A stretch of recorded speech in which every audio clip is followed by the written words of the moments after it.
sometimes I don't know what's what anymore, but kind of glad to be back, glad to semi get started. It seems like, as I said, the old October 15th date and the press conference a couple days before, and Big Ten Media Day was different, so a lot of different things, a lot of moving parts, but I'm here and I'm excited to be here. It's great to have all you back. We start the season this Sunday as far as we're concerned. We play an exhibition game against Tennessee. Scrimmage, I guess we're not even, am I even allowed to say that? Did that change? Like, because I mean, it's been out there. I don't know. And guess what? I don't really care. But we do, and I think that's going to be good for us. Then, of course, we've got the exhibition game against Grand Valley. So it'll be good before the gauntlet starts. We had got off to the right start as far as basketball media day. When you win a football game like we did and the way we did it, I think that was cool. We've had some exciting things around here with our soccer program probably hitting an all-time high, gives us everything to shoot for. But we've had a couple good weeks of practice. I think last Thursday, Wednesday, Thursday, Friday, Monday, and yesterday, I felt like my team was starting to look like a team. Part of that reason is, Malik Hall was out for 2 weeks with ankle injury, and of course Jaden has been out for 6 or 7 weeks, and it's probably got another couple. Not exactly sure when, but he's making great progress. Thank God we caught it early enough, and so it won't be the 10, 12 weeks that it shouldn't be anyway. But the last, like I say, week and a half, I thought we've really made some progress.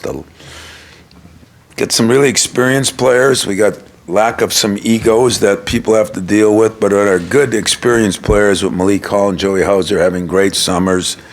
Tyson Walker had maybe a phenomenal summer. A.J. Granger has made some big progress, and Aikens had a great summer until the injury. But for guys like Hogert and Brooks, maintaining weight, conditioning has been a big thing. And both of them have come in a lot better than they were at.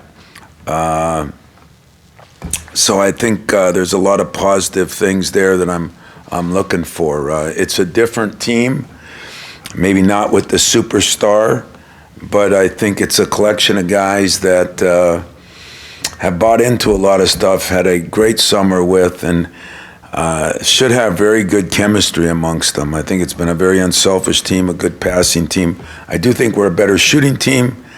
Our guard play is a lot better because of experience.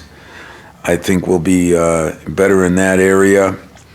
Yes, we're not ranked in the preseason top 25. We've been there a few times where we weren't. Probably deservingly so, but after our schedule, which I guess I got to go over, and hopefully you'll understand that the schedule has always been good. It's borderlines, I would say elite. I think it's the best schedule Michigan State ever had, maybe the best schedule in the Big Ten, maybe the best preseason schedule ever when I look at those 7 games in a row that it could be and should be. Wasn't that big of a glutton for punishment. The aircraft carrier game came on late, and then playing at Gonzaga there. The Villanova game here changed a little bit, and maybe the first game in the Phil Knight Classic out there has changed a little bit from what we originally thought. So 3 games that could have gone one way went another way, and now we're left with a gauntlet of Gonzaga, Kentucky, Villanova, Alabama, either Oregon or UConn, maybe North Carolina, and fly back home and play Notre Dame. So it's going to be in a row. The only thing I worry about is we're not going to get guys a chance to breathe. We're not going to get a lot of chance for a lot of mistakes. We're not going to get a lot of chance for maybe to develop our young guys as much, except under fire. The advantage is we'll see where we are. We'll know what our weaknesses are. We'll be able to hopefully correct some of them. But when we get done with those 7 games, we also have 2 Big Ten games in a row. So from arguably the 11th of November to final exam, which is around the middle of December, it should be an incredible, incredible schedule, which is always good for the fans. It's good for the media. It's something the players like, and it'll be a headache for the coaches. I've always said I love those memory-making games, and now we're going to have a bunch of them in one weekend or 1 week. We'll have some of them in 1 month. We'll have a ton of them. It'll be ones that players will remember, and I think will do us well. If I broke down every player, which I won't do, I'll leave those for questions. But in general, the players they've worked their tail off this summer. I think some areas that we really need, Marty has made great strides, had an unbelievable day yesterday in a controlled scrimmage that we had with referees and everything. He did 2 things. He scored, he shot real well, he rebounded pretty well, and he stayed out of foul trouble. That is definitely going to be an issue for us. Depth will not be great, and experienced depth at center will be a question mark, although I'm pleased with Jackson Kohler. Has been his last 2 weeks after a slow start have been very encouraging. Carson Cooper, the kid we got late, has been a diamond in the rough. I mean, he's big, he's athletic, he's a good golfer, baseball player, soccer player, and he's done pretty damn well in basketball. I think it's going to be a little bit by committee, and every one of them can do something different. Jackson can really score it. I think Cooper can really defend it and rebound with size. And Marty has the strength, shot blocking ability, hopefully rebounding. So I think we're, by committee, are going to be pretty solid there with some room for growth. I think at the power forward spot, we'll have Hauser, who's had just a phenomenal summer. Who knows what that means, but he looks more like the player that I thought we were getting. As I've said, COVID has done a lot of things to a lot of people, and he was one that I thought got affected. But since the day he decided to come back for that extra year, he's been really, really good.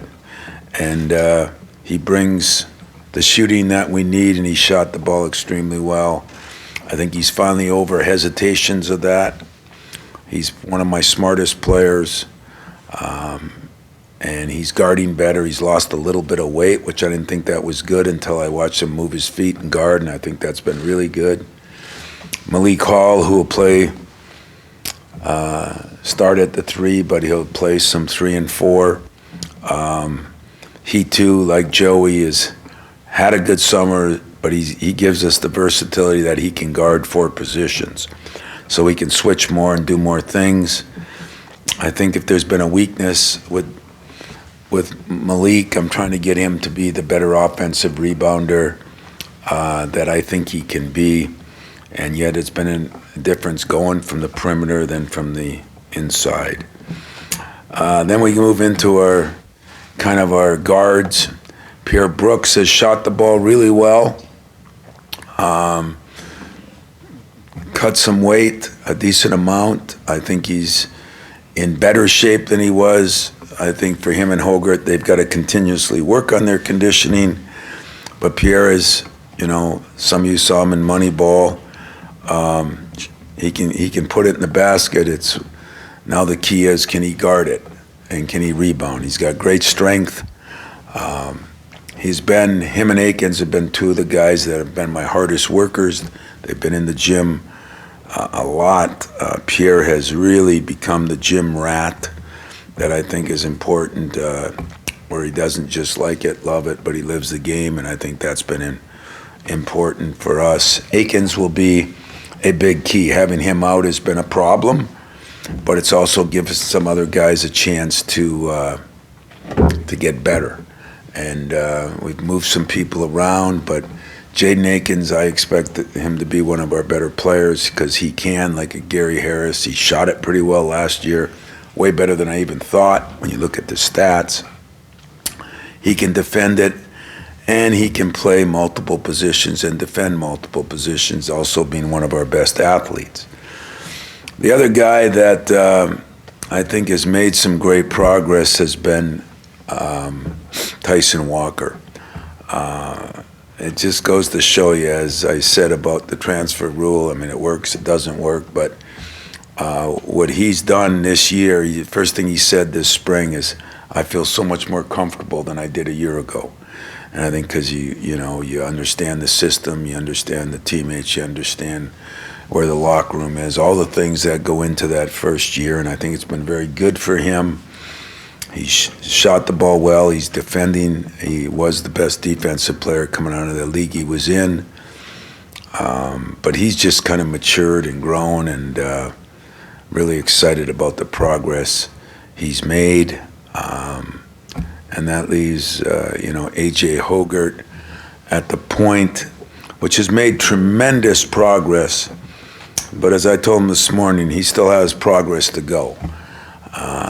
He can pass it, he can shoot it better. He's a very good defender, and yet still working on him pushing the ball and not taking plays off, taking care of the ball, and which he's done a very good job of this spring and fall so far, or this summer and fall. Our other freshman that is going to play, Trey Holloway is going to play some. Is maybe the best athlete we got at that guard position other than Akins, but he's played very well for a freshman. You can tell his defensive abilities got to do with his fact that he played D-back in high school and football. He's very good at kind of looking at a situation and seeing it before it exists, and I think defensively that's very important. He's been very good on the back line of transition defense because he can really read people, and that's helped us a lot. I don't know if I forgot anybody on that. I think I hit them all as far as the 9 or 10 guys that are in that playing group. We still have Whitens and Smith, who this year they could play. They're capable of playing, and there's going to be potential because of, we're not as deep. I've talked to Jay Wright a little bit, what it's like to coach a team. At the end of the year, he's playing 6 guys. And there are pluses to playing 6 and 7 and 8 guys compared to 9 and 10. The minuses are if you have injuries. But I don't worry about injuries. There's nothing you can do about them. So I guess I'll open it up. We got mics on both sides for questions.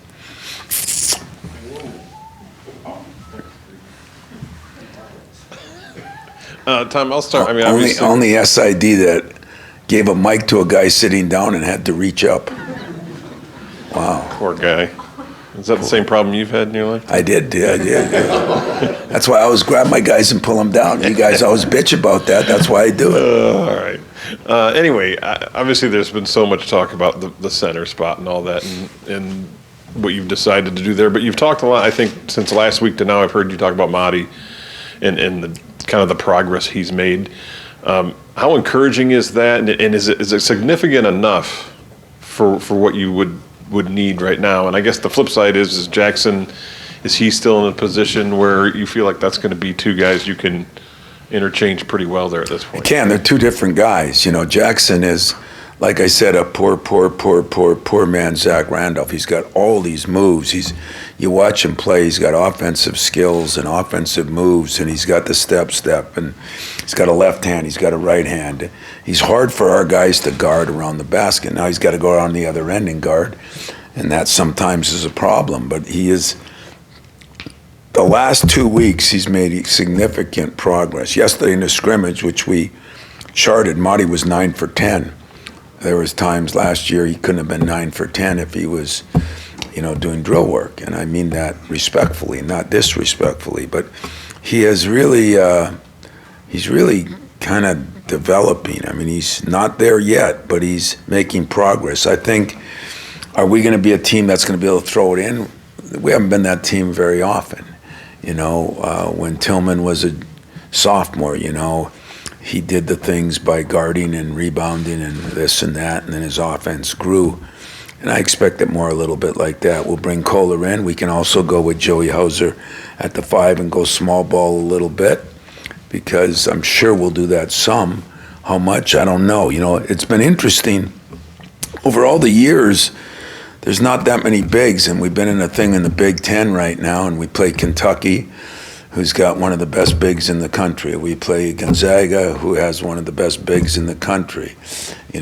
Michigan, Purdue, all have huge size, and Indiana maybe not quite as big, but a very skilled inside guy. That hasn't been the norm in the league. And so at a time when maybe we don't have that, other people do, but I do think we have some things with our guards. I do think we're going to be able to run the ball better to make up for that. Hey, Tom, I know you mentioned there's good and bad with the portal, of course. With your reduced numbers, were you tempted at all in this offseason to dive in, or like you said before, you like what you have? I don't know if anybody understands the portal. I mean, I'm not sure I do. It's new for all of us. But, I've always said that you do have obligations to your kids. And if they're doing the things you need them to do, they deserve an opportunity. We'll see how some people's chemistry is as the year goes on. There'll be goods and bads to all of it. And sometimes it's going to work out, and sometimes it's not going to work out. But, we're trying to keep this program in the position that culture matters. And so I don't want to go all over the map right now. Will I change? Maybe. I won't change by the way our preseason, because we could be great and be 1-7. I mean, all kidding aside, we've been that before.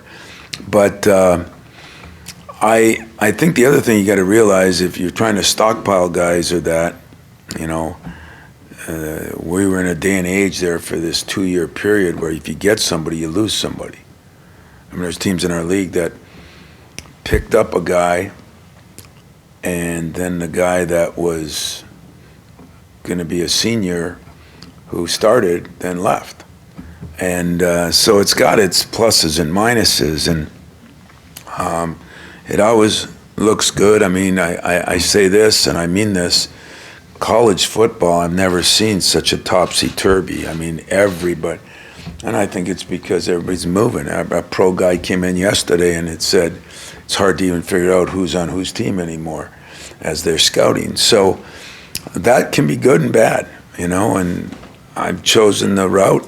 Some fans are upset about it, but I think some players are happy that they have the chance. If they weren't working, I wouldn't have given them the chance. And so, I don't know, we'll be arguing these things probably till I'm done, because it's going to take 4 or 5 years to adjust to everything. But it's got its pluses, it's got its minuses, and tempted, you're always tempted to do something, but I got a lot of faith in my perimeter. If I was going to do something, would it have been at center? Maybe, but I don't think there was as many centers floating around either. So there's some of it is supply and demand. Tom, a kind of big picture college basketball question for you. It seems like the NCAA tournament expansion talk has, picked up a little bit here in the last couple of weeks. Wondering on your many committees and boards if you've sensed any momentum towards that, and where do you stand personally on that possibility? I mean, we're in a society where everybody gets a trophy, right? So you got to reward everybody for everything. I have been I have been a fan of expanding football because I think 4 is really tough. It's like when baseball went to they've expanded now a little bit, but when you play 162 games and you lose out by 1 game of getting in the playoffs, I didn't think that was always right or fair.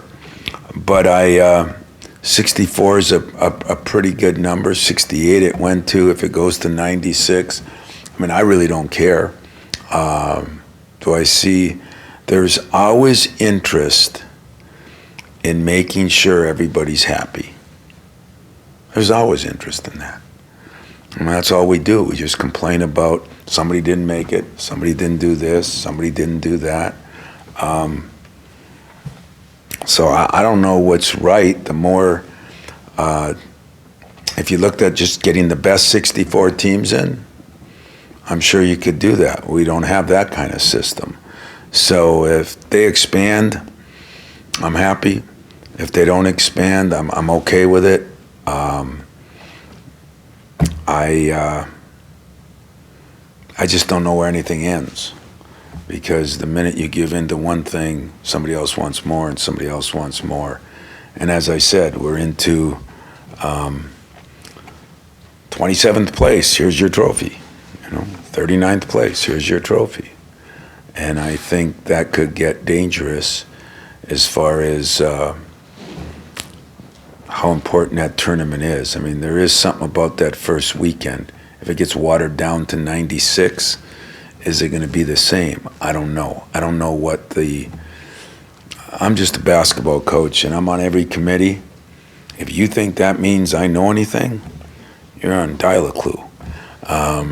It doesn't. So there's, I guess, more powerful and smarter people than me that are coming up with all these different things that we've come up with in the last few years.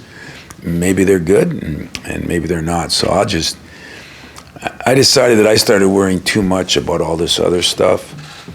I kind of enjoy just kind of worrying about my team. I'm still on those boards. I'm still on those committees, but I have no idea. There's been a lot of things that have been a surprise to me in the last couple of years. So I'm just going with whatever they decide. Tell me the rules. Let's play the game. Tom, you said this team has a lack of some ego that they're going to have to deal with. Would you prefer more ego from them, or is there something personality-wise you would like from them? Yeah, I'd like a little more leadership, but everybody would. But I've had great players that had no egos. Miles and Jaron were unbelievable superstars. They were just great guys. Denzel. I mean, I've been very blessed here with that. But what I mean is, everybody is trying to find their own way. Who's going to be the guy to step up? I mean, that's all but I think everybody's happy if it's somebody. I don't think anybody's looking at it like it's my turn, it's my time. And I've enjoyed that about this team. I think they've really tried to work together. The ball is moving better than it ever has. What will that mean? I don't know. Can we guard anybody? That'll always be an issue. Can we rebound the ball? Will be a big issue this year, one of our strongest suits. It's going to be challenging. So especially the teams we play, but that'll be a good eye-opener right off the bat. So do I want more egos? When I say I'm egoless, that doesn't mean maybe it was a poor choice of words, but I just mean I don't have the drama of somebody thinking they're this or thinking they're that. I've really enjoyed the summer and the fall so far. I'm not sure the month of November is going to be quite as enjoyable, but I am looking forward to it. I'm wondering, kind of along those same lines, when you talk about leadership, I mean, it's no secret that you've been really demanding of your point guards over the past 25, 30 years, but I guess what is... God, that sounds like a long time. What's the push and pull with you and AJ right now, and how, I guess, is the relationship dynamic there to get the most out of him and him accepting that? That's a challenge. That's a challenge. It's a good, fair question. But I promise you one thing. One thing that I decided a year ago, and all these changes and all the things, there's one thing I ain't changing. I'm going to keep pushing, and I'm going to keep pulling. And if he does the things he's supposed to do that fit into the position that Cleve started here, and whether it be the Lucases, the Waltons, the Denzels, the Tums, the Winstons, there's a lot of pretty good tradition there. Those guys got pushed, they got pulled, they were demanded. AJ's got a different personality. He's cocky enough to be great, and sometimes cocky enough to be detrimental. And I think that's changed a lot. I think our relationship, you people look at a relationship as bad if a guy thinks he should be playing and he's not. There is a reason, whether it's your own kid or somebody else's. If he's not doing what it takes to do the job, and he's not receptive to doing those things, that's a different problem than if you just don't see eye to eye. I mean, I don't know what anybody wants. Do they want you to let somebody shoot that doesn't shoot very well? I wouldn't let somebody pass that doesn't pass very well. And if they want to get better at it, and then it goes from there. A.J. Hoggard is a very important part of this team right now. But there has to be some changes. He knows it. I know it. I got to give a little. He's got to give a lot. Because I have history on my side. I have performers on my side that I know what they did to get us as a program to where we needed to be, and him as a player to know where he's got to be. Think of some of the things we've argued at that you guys probably laughed at. Weight. It's ridiculous. I mean, every year we get a something that says, here's the point guards that have been drafted. Here's the best point guards. There's certain criteria that they have. And so it's somewhat easy.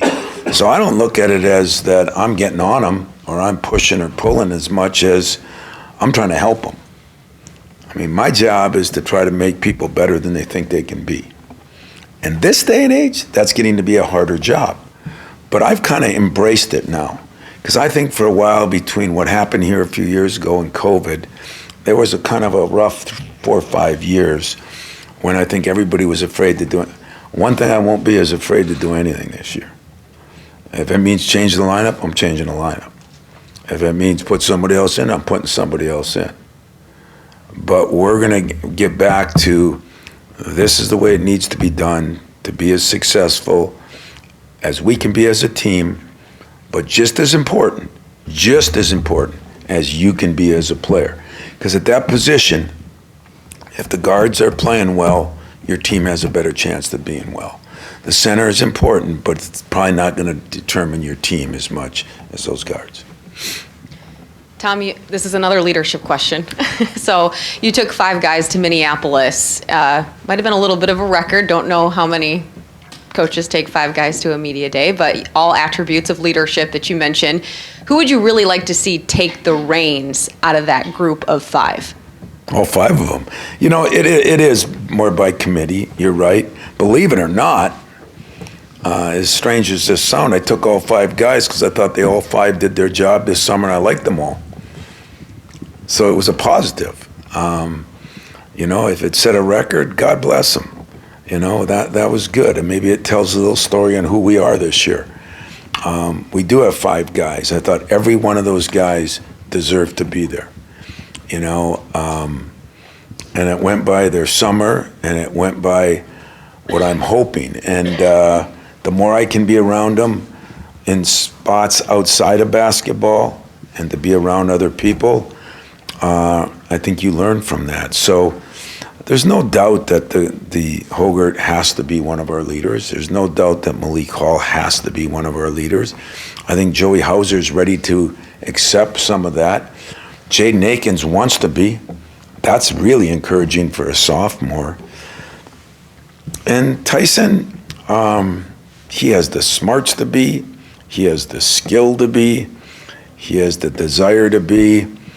But I told him he's un-American. He's a New York City guy that doesn't like to talk a lot. That's un-American. So I think, we're still trying to develop him into one. And if I could get all 5 of those guys talking, and, you say, well, leadership, normally you need one guy. And I do agree with that. But I think this is one of those teams where if Tyson tells AJ something, he doesn't mind hearing it. And if AJ tells Pierre something, he doesn't mind hearing it. And Jaden, it's just one of those teams. And so far, I've kind of liked it. Happy New Year. Happy New Year. Let's see, you're 11 months late, but 10 months, but that's all right. A little bit of portal question, but also with COVID and the extra year that some of your players got and everybody has. How has the COVID year and the transfer portal created challenges for your roster management, and have you made any changes in terms of like holding a spot back or two? And how many guys are on scholarship this year? I just did a Hondo 12-parter, but how many guys are on scholarship now, and just COVID/transfer portal challenges? Well, we have 10 recruited guys that are on, which is, last year we had 11. But everybody's doing that a little bit now. All these questions about roster management, nobody cares. People that made those rules up, they don't care. It seems like everybody cares about did the kid get the opportunity to do what they want, when they want, why they want, and where they want. And you know what? That's the world we're living in right now. I do not see that being sustained over a period of time. But the combination of that has really created some problems. The pay for play, or NIL, excuse me, the transfer rule, the COVID. You put all those together, we haven't had a guy that's used his COVID year yet, really. Joey kind of had that year because he transferred and was out. But you do have to, I think Malik's class, all 3 of those guys could come back right now, I believe. I don't know, though. By tomorrow, the rules might change again. We have a tendency to do that right now if somebody complains about something. So, I don't know. Roster management is a problem. And this was my argument with it. Kids can go in the portal and do whatever they want. I said there would be a time after a couple years where the portal becomes a two-way street. Coaches can put kids in the portal. That's going to be a sad day. It's happened already some. It's going to happen more. That will be a sad day. And so that's my concerns. But if you listen to the talking heads that are out there, you're not allowed to talk about roster management. You're not allowed to talk about what's best for the program. You're really not. And so, you know what? I got a transfer that's very good, Tyson Walker. Next year, maybe I'll have 3. I don't know. I'm looking at what I think is important for our program. And I'm looking at guys that I believe in from other programs. I look at what Jay Wright has done. I look, to be honest with you, I look at what Matt Painter has done. I look at what some guys have done that have programs similar to ours and what they're trying to do. And so for the most part, hell, I've been wrong so many times. I'm not trying to be right or wrong, but I am trying to do something that we're not doing either. I'm trying to be loyal to the guys. I'm not going to try to get a fifth-year senior, replace a fourth-year senior that could be real good just because this guy's that much better, and then all of a sudden I'm getting rid of that guy. It's just not going to happen right now. There's going to be a time. Listen, I know it's going to fall on me because I've been one of the few guys that have been outwardly making statements that I just don't think it's right for the players. You want me to talk about whether it's right for the programs? I get paid a lot of money to make those decisions, have to worry about roster management. It is a very difficult thing to do because when COVID is over, it'll be a little easier. But you're still talking about, could I get a fifth-year person to replace Denzel Valentine, Draymond Green, Xavier Tillman. Because those guys as sophomores, they weren't good enough. You get good enough by sticking with your people, and then they improve, and that's my worry with it. I think once you go into the portal and live in there with those fifth-year and fourth-year guys, you're going to have to keep doing that because it's going to be harder to develop your younger guys. I also think that you change your culture, and yet I picked a bad year to be in this argument because we could be damn good guys and start out 1-7. So everybody get ready for it. We could be damn good and be 1-7. Okay, so not many teams can say that. And you know, what's the first thing everybody's going to say? Should have gone to the transfer. I don't give a damn. I did what I believe is right for my players, for my program, for my culture. Those three things are the most important to me. Will I adjust? I might. I'm not being stubborn on it. I'm really not. I believe what I believe. And I respect those that believe differently. But you are not allowed, so don't ask that. You could get put in jail for asking about what does it do to programs. That's not allowed right now. Just like I don't talk about anything with the transfer portal except what is it doing to players. Why did we have 450 players that entered the portal not find a home? Why do we have guys that were starters moving on? You know, I think those things eventually are going to hurt the player. Why do a lot of schools have 11, 12, 10 guys on scholarship? Because they're holding off for this or holding off for that, or they know they can't keep 13 happy anymore. So there's kids that are not getting a scholarship in high school because everybody's just going to the transfer portal. There's some unintended consequences with this whole thing. I might not be right either. I really might not be.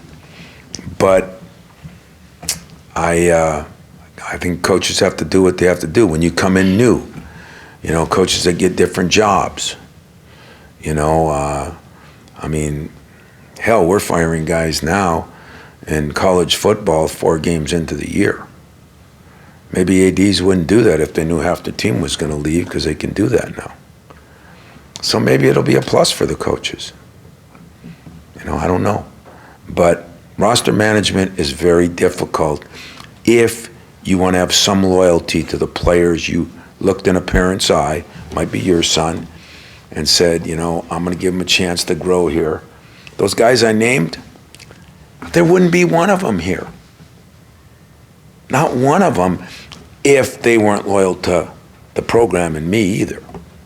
They would all left the way the current climate is. And maybe it would have worked out for them.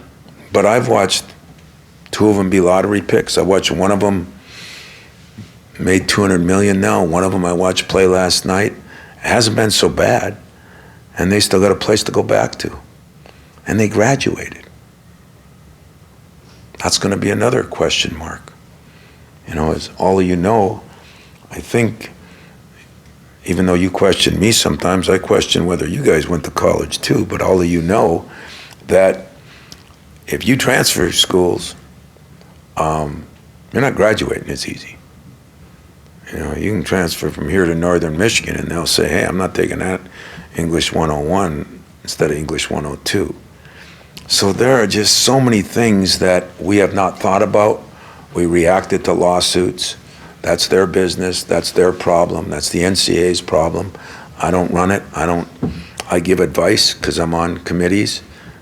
You don't think they're listening to coaches because they're not. And so, whatever. I'm good with it. I'm good with it either way. I'm good with it. You take them. I'm good with it. You don't take them. I'm just telling you what I'm trying to do. And that's what I'm trying to do. Baseball question. No, Good. no, What do you not think, this Phillies time. or the Astros? I picked the Cardinals already out. Doesn't surprise me. Yeah. you may not be exaggerating about 1-7, but you are exaggerating about 1-7 in the past. You've never started quite like that.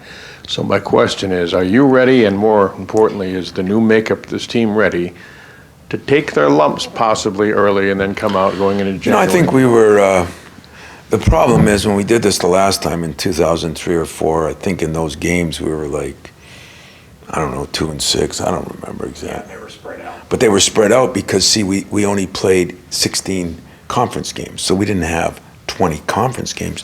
So you could put a few more, Northern Michigans in there. And so it wasn't quite as bad, and they were more spread out. So the numbers weren't quite as bad, and they were more spread out. But you know what? I'm sure as hell not complaining about it. I get the opportunity to play the best teams in the country. I think I'm going to play 15 top 20 teams or something, games against. That's why players should want to come here. I know that's why I want to coach here. I mean, I'd like to play Northern. Next year I'm going to try to play them up there just so I can take my guys up where it's snowing in September, but in an exhibition game. But, God, the opportunity to play Gonzaga, Kentucky, Notre Dame, Alabama, Villanova. I just wish my buddy Jay Wright was there, but that's really what it's all about. I mean, at the end of the day, that's what it's all about. Now, if we do take some lumps and we're not mentally tough enough, we're going to be in trouble. That's the way the cookie crumbles. But if we win some games and we go the other way, maybe this is one of those Michigan State teams that wasn't ranked as high and ended where they wanted to end.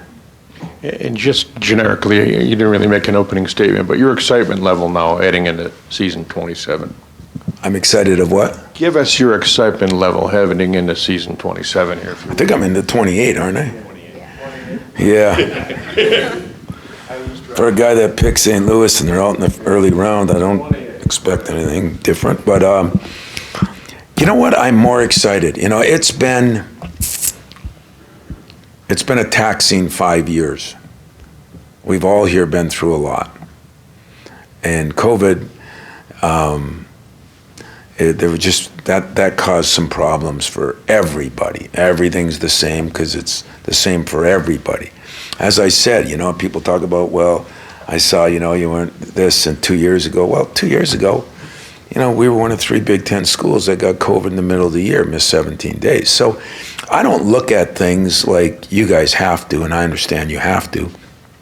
But I like where the program's going. I like the recruiting class we got. I like the players we got now. I like the fact that we got some experience. We've got some work to do. If the schedule wasn't so daunting, I think you'd look at it and say, hey, this team has a chance to build and get better as we go. But we got a chance to get better as we go, too, because we looked at the whole summer. We talked about every day the schedule. You want to take a day off, there's going to be no day off once the schedule starts. So that was a plus. That's why I think we had a good summer. So I'm excited. I really am. I know that's coach speak, but I'm moving forward. It's been, like I said, a lot of things to overcome in the last 4 or 5 years here at Michigan State, and we're moving forward, and I'm moving forward, and I'm liking the future. I'm liking what I see, and I can't wait to get started. In the midst of that grueling schedule, oh, by the way, you're on an aircraft carrier. What was it like last time? Like, what did you learn, and how was this one going to be different, or is there any way to prepare for it? I'll be really experienced. This will be my second time. So I should be ultra experienced. I'll learn how to look at those. What are they? Nimbus, whatever. I got to get back to my days, but. When the clouds got purple and I caught myself staring at them, I didn't even know that we turned the ball over once, Hopefully I'm going to be beyond that. The problem is I don't play the game. It's the players do, and they won't be beyond that. But I will be able to talk to them a little bit about, practice the day before, quit watching America's Cup over there practicing in the Bay, or, I don't know, but I don't think the president's coming, and that was something when he walked into our locker room, President Obama, Michelle, it was unbelievable, and I still remember kind of, because I had met him, a couple times here actually, and he came over to the bench, shake hands, and I kind of put my arm there, and a Secret Service guy grabbed me, So now I know to keep my hands where I need to keep them if some of those guys come. But it was, I got to figure out how to do a better job in talking to our players about it's still a court, it's still a game, it's just like playing outside.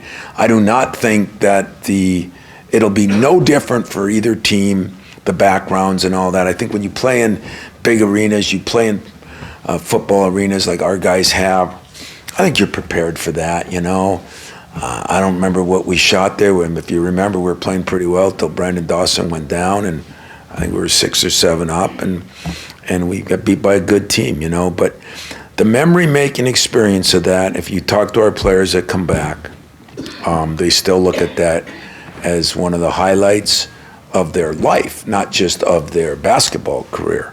And that's what I say, we're going to play in the Tournament of Champions, who's one of the most watched evenings of college basketball. The aircraft carrier will be one of the most watched for a lot of reasons, but one, now that we've done it once, there's the intrigue of, can it go, is it going to rain, this and that, because the other ones that tried it on the East Coast, it wasn't successful, they didn't get through. So I feel blessed, when they called me and, we tried to get this, Roy and I tried to get this game 2 years ago when COVID came, we had it almost set. COVID came, and then they've kind of gone back and forth, said it might happen, gave us a contract for last year. It didn't happen because of COVID still.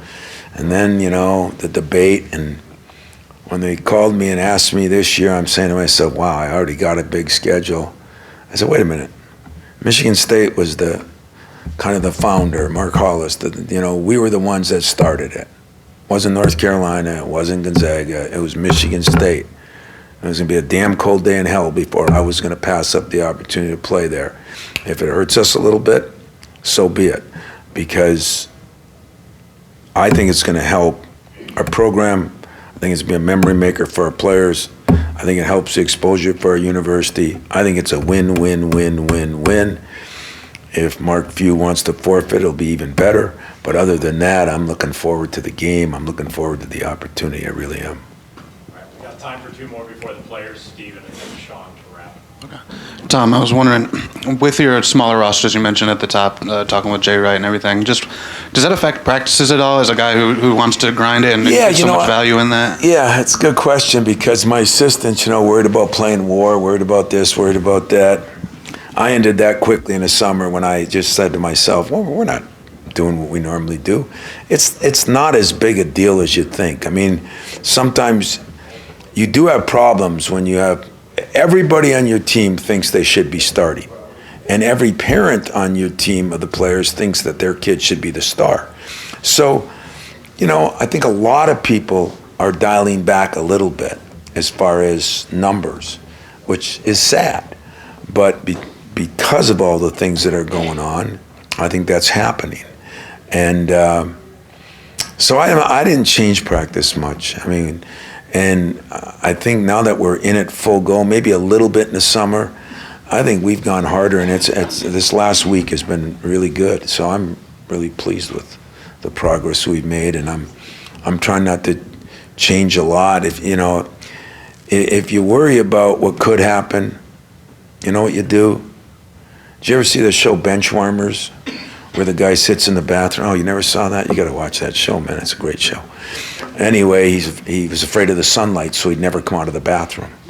Well, I'm not going to not walk across the street because I could get hit by a car. I don't live my life that way, and I'm not going to live my basketball life that way. Does the early deals with Malik and Jaden just sort of give you a recipe or just an idea of what maybe you might have to do and adjustments might have to come?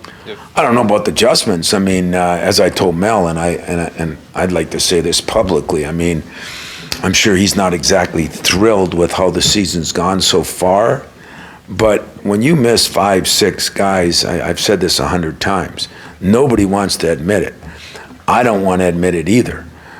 you're not allowed to talk about it, but I don't have any injuries during the season yet. You miss 5-6 guys on the defense alone. You know, this next man up stuff, I've told you guys 100 times, that's the biggest crock that you ever heard. So does that mean that if you're good at what you do and you get COVID and they send some other guy that has no experience in, just say, hey, next man up, he should be as good? That ain't happening. It's not happening. I'm probably a bad example. But. You probably are a bad example. Freddie would be a worse example, but you know what I'm saying. It's just, you know, you have to live with that. And you know what? You have your years where you hardly have any injuries.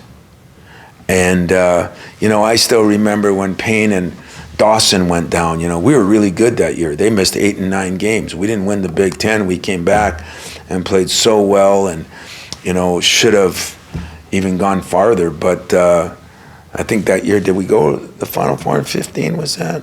That was 14, that was the Elite Eight. Okay, we get to the Elite Eight. We had arguably maybe one of my best teams. Okay, won the Big Ten tournament, beat the hell out of Michigan that year, didn't we? And, you know, if we would have had those guys all year, would it have been different? I don't know. But they missed 8 and 9 games, and then you have years when you have no injuries, you know, and like Denzel's year when in 16, I think it was, when we got beat by Middle Tennessee. We had no injuries, we had no problems, we had no this, we had no that. Some team just shot the living daylights out of the ball. That's why I always like football more than basketball, because those upsets, there are no 3-point shots in football, you know. Sorry, I got a little excited there. But they don't happen, you know. And referees usually don't make calls to get your best player out of the game. So there's less upsets in football. It's going to happen, and it happened to us with a really good team. So I'm, you know what, guys? I know you won't believe this. I feel better now than I did 5 years ago. I feel healthier. I feel more excited about what I'm doing. I'm looking forward to the challenge. I'm going to see if we can do it the Michigan State way, and we'll see if we do. One more? Tom, kind of piggybacking on that last thought, I think by any objective measure, your Big Ten titles, your Final Fours, your national title, your tournament streak, your Big Ten tournament titles, you don't have anything to prove, but I'm curious if you feel like you still do have something to prove. Oh, hell yes. I really do, Sean. I mean, I told you a great story that I learned really young, the year we won the national championship. I went to the Wooden Awards, and John Wooden was there, and I was thrilled to death to meet him. I'm sure I've told it, but I'm going to tell it again because it really sets the tempo of what it's all about. And my good friend Nick Saban has done it too. But John Wooden, I'm waiting in line. I got Cleves and Peterson. I'm going up there, and I'm getting to shake his hand for the first time. And as I went up there to shake his hand, he goes, "Well, welcome, Tom Izzo." And I looked at my players and said, "He knows my name." And I was so excited. We just won the national championship. He was at the game, and he said, "Hey, you guys played great." You know, I said, "Hey, it's a big honor to meet you." And my guys, he says, "Well, we're going through the line. All of his great players, Kareem Abdul-Jabbar and Bill Walton, we're all behind." So I see Bill Walton. He had done a couple of our games, and he's a whack job himself. So I went over there, and I said, "Come on, Bill, come on down here where the air is thicker." And because John just told me I'm a member of the fraternity of 40. And welcome to the fraternity of 40. I said, "What the hell does the fraternity of 40 mean?" And Bill looks down and he says, "Well, Tom, there's only 40 guys that have won a national championship." And to this day, the hair on my arm stands up, and I said, "Wow." I looked at Cleves, I looked at Peterson. I'm one of the 40, man. I'm one of those guys. I was feeling so good. I was getting bigger and stronger and taller, and I'm looking Bill eye to eye, and I said, "Man, thanks, Bill. I really appreciate it." And I started walking away. He said, "Oh, by the way, Tom, John has won 10 of them." You know, I left there 3'1", and I realized that I haven't accomplished nothing. And even though it's far-fetched to try, Mike Krzyzewski motivates me. The fact of trying to get Michigan State University its third and put us kind of in a different fraternity, a smaller fraternity, motivates me. The chance to get players to a Final Four are the greatest memory maker I think we can have in our profession. Motivates me. The records, I know the Bobby Knight record, it doesn't motivate me as much because we probably played more games than they did. We had more conference games than they did. You know, I mean, those records they can be shaky. You know, getting to a Final Four means you got to win 4 games in a row at the best time of year. Winning the Big Ten championship means you have to survive the gauntlet of whether it's 16, 18, or 20 games. Those are things that drive me, and that's why, you know, is it wrong to have the Big Ten championship as a goal? Not at all. Not for me, not for this program. Because remember now, we've gotten there as a 7 seed to a Final Four, and we've lost as a 1 seed. So I've been there, done that. The advantage of experience is I can share that with my players, which I do every day. And I say, you know, I just put up something that was really interesting. I want you to think about this, because I gave it to my players. What was Cassius Winston rated? Anybody know? 46. Yeah. Top 50, right? What was Matt McQuaid rated? There you go. What was Aaron Henry rated? 120. You guys are way better than I thought. Oh, almost like you know what it's almost like you did something else besides eat at those buffet dinners that they have down here. I got a better one. What was Kenny Goins rated? And what was Xavier Tillman rated? Okay. And what was Nick Ward rated? You get my point? That was a team that beat Duke to go to a Final Four. Now, it was an unbelievable point guard. It really was became an unbelievable point guard. You know why he became an unbelievable point guard? Because when he was a freshman and didn't play, he hung in there. That's one thing. The second thing is that group went on to win a Big Ten title, to get to a Final Four. Through some injuries, through some things we had to go through, and they did that. And the next year, that team might have been really, really good. And that's the way I look at it, you know. If the best players win all the time, I told you the story about Draymond, I get a kick out of him. I watched the ring ceremony the other night. Players, 13 years, 12 years, Draymond 11, you know, Clay and Steph 13 and 12, Iguodala 8 or 9, Looney 13, Coach been there 9, GM been there 9. Consistency, continuity. Is there a reason that they're in 4 of the last 6 finals? You know, it's going to be interesting to see what happens in sports. But if the best players or the best collection of players always won, I think LeBron would have had another championship. So everybody's got their own way of doing it. Some play zone, some play man. But I really like the fact that I think my players are going to buy in to, you know what, guys? I could have gone and replaced half of you. And I believed in you, and I'm hanging with you, and we're going to war together, and we're going to see what happens. But I promise you this, there'll be somebody in that group that ends up a lot better than we realize because they've gone through the process. They've learned how to fail. They've learned how to succeed. They've learned how to deal with things, and I'm damn proud of them for that. I appreciate all the good questions. I really am at a good place for me. I hope I bring you a lot of wins because it's more fun to cover a team that wins, which was always my thing with the media. How come you like writing about the negative more than the positive? But I think you guys probably would rather write about the positive, so hopefully we can give you a lot of positives. You are going to get to some incredible venues. You are going to get to be in some, you know, you're not going to go to any games and say, this will be boring. If you do, call me. I'll tell you how good that team is.